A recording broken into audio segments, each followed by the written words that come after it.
Welcome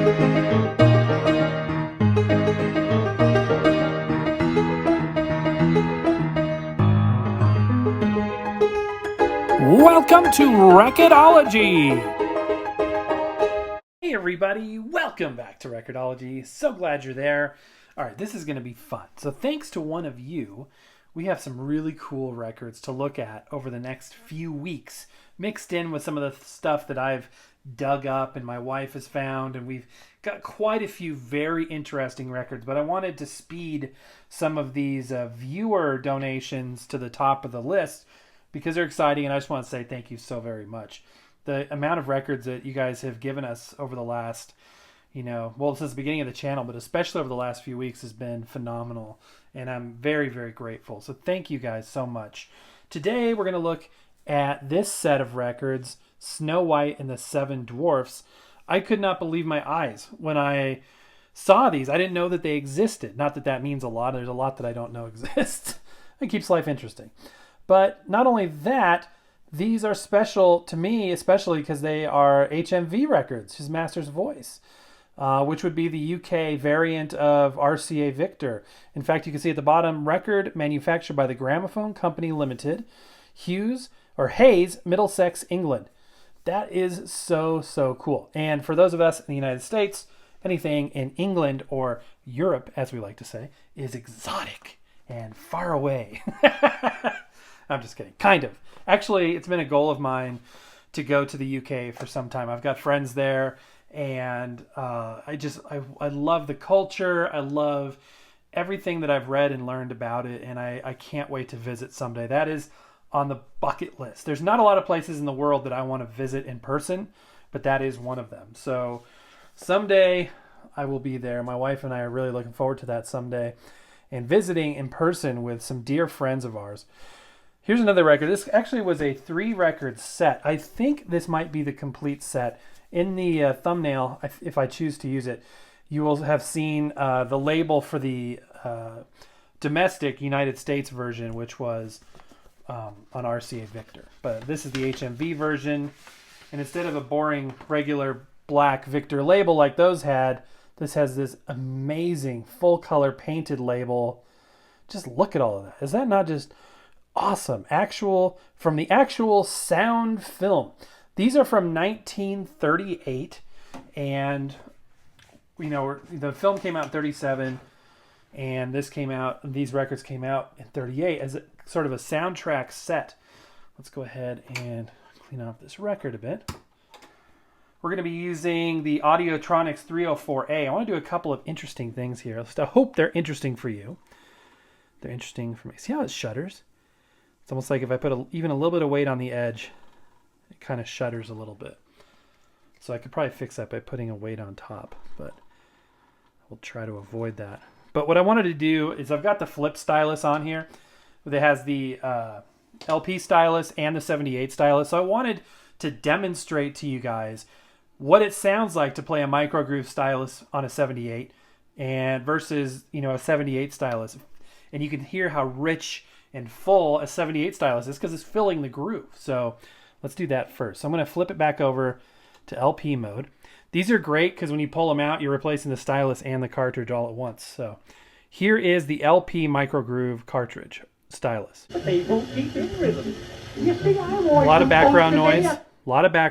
So let's flip over to 78. Now listen to the difference. Isn't that amazing? Like, it is a completely different story. And I still don't think that you could damage a diamond stylus, a microgroove one, by playing it on a shellac record. I mean, it's diamond versus shellac. It's the hardest substance in the world versus shellac, which I just personally think from a chemical standpoint, from a geology standpoint, I don't see that happening. Maybe wear it down slightly faster because it's, bottomed out, and, all of the force, instead of it being taken up at a 45-degree angle on the sides of a conical stylus, is being taken up purely on the tip. So maybe a little bit. I also don't think you're going to damage the record. These were designed to be played with steel needles. Can you imagine as a kid how exciting this would be? I mean, gotta take a step back in time. Think to yourself, okay, we're back in 1938. The idea of instant gratification for media doesn't exist. We're just in a completely different world.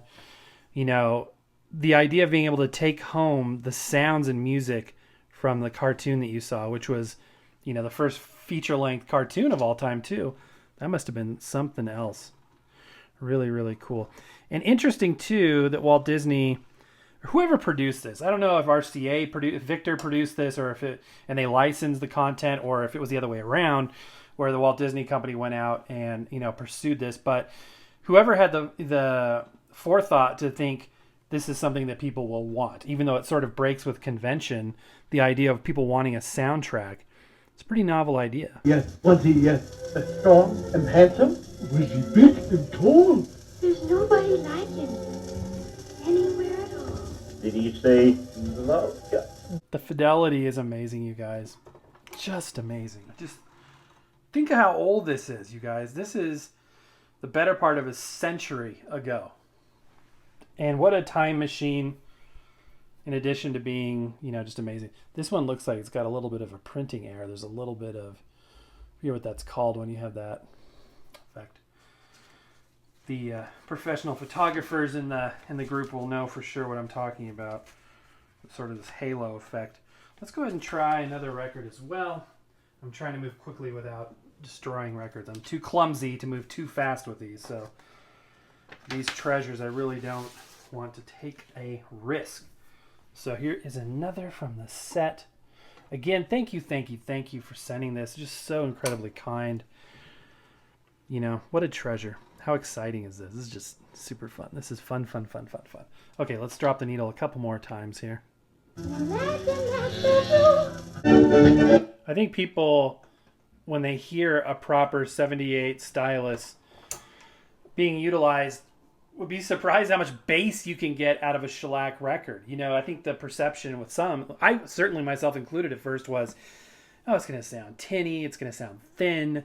But if you're listening to it with proper equipment, you're just getting the best. And that's what it's all about. That's why you want to get a proper cartridge and stylus, or not cartridge, stylus to play a 78, because you can maximize the quality. Now, this is sort of a teaser to an upcoming show. It's not happening in the immediate future, but probably in the next few weeks. We are going to be pursuing something very unique in terms of a way to play 78s in an authentic yet modern way. Let that mysteriousness kind of bait you into paying attention to what we've got coming up. And speaking of coming up, we've got some cool stuff coming your way in the near future. Again, thank you so much for sending these records. There's another one on the other side of the room I can't get to right now. There's more where this came from. In fact, I came across something today I had forgotten about. It was a gift from Peter Landry, actually. They're miniature 78s. That's right. They look just like a 78. Got the label, the authentic Victor label, one of them. But it's miniaturized. It's tiny. Yet it's not like a colorful kids record 78. It's a adult-looking miniature modern 78. It's quite bizarre and interesting, which we'll check out that probably in the next couple of days. But anyway, that's going to do it for now, guys. Thank you so much for watching. Happy record hunting. We'll see you tomorrow.